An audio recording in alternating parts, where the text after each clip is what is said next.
I was born cursed with blood that cures any disease. In my last life, I healed Sandy Cummings, the city's heiress, only to learn her family's vow her healer would inherit their fortune. Forced into our engagement, Sandy was shattered. Her true love, Brain Reed, had been scaling frozen peaks to find a mythical cure for her. Hearing of our betrothal, he fell from a cliff and vanished. A year later, Sandy found his body preserved in ice. She forced me to cut my wrist and bleed for him.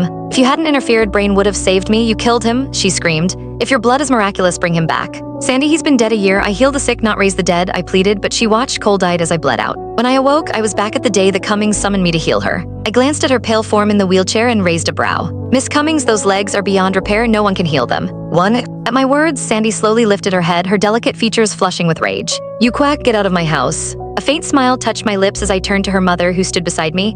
Mrs. Cummings, if my family, the Landons, says a condition is incurable, it's incurable. You're still young. Perhaps you should consider trying for another child. The words had barely left my mouth when Sandy's teacup came flying at my head.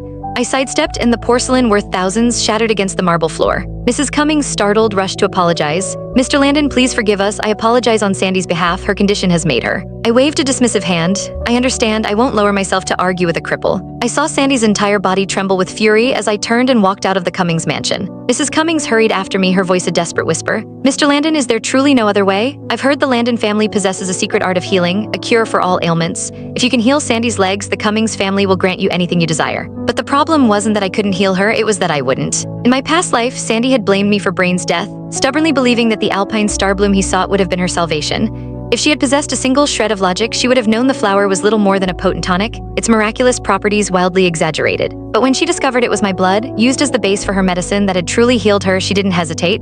To save the frozen corpse of her lover, she watched me bleed to death. Just before the darkness took me, I overheard two of the Cummings family's maids talking. Brain hadn't fallen from the mountain while searching for a flower at all. After learning he'd lost his claim to the Cummings' fortune, he'd been trying to trade up, seducing another wealthy woman.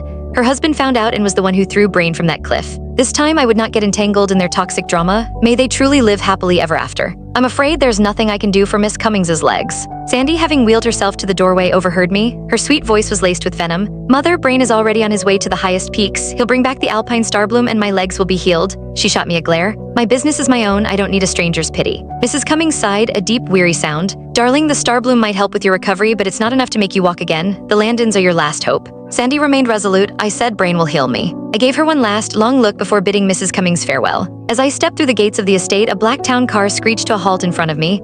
A woman emerged, her face etched with despair, and fell to her knees before me. Mr. Landon, I'm begging you, please save my daughter. Two? I learned then that the accident a year ago had claimed more than one victim. It wasn't just Sandy who had been injured, so had her arch-rival, Sophia Sterling. After the crash, Sophia had slipped into a coma, remaining. Click the link on the homepage to watch the full follow-up for free.